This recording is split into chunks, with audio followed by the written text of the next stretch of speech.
দর্শক, বরিশাল শেরেবাংলা মেডিকেল থেকে এ বিষয়ে সর্বশেষ জানাচ্ছেন সহকর্মী ওমর ফারুক।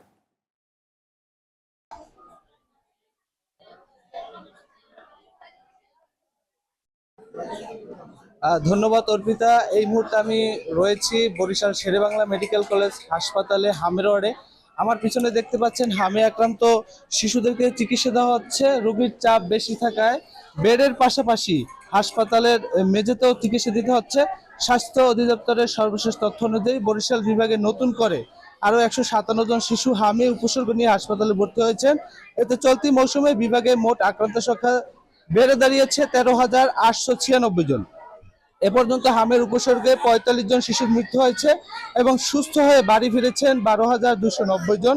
এদিকে ডেঙ্গুর পরিস্থিতিও উদ্বেগ বাড়ছে। নতুন করে আরও 81 জন ডেঙ্গু রোগী হাসপাতালে ভর্তি হওয়ায় চলতি বছরে বরিশাল বিভাগে মোট আক্রান্তের সংখ্যা বেড়ে দাঁড়িয়েছে 3,944 জনে।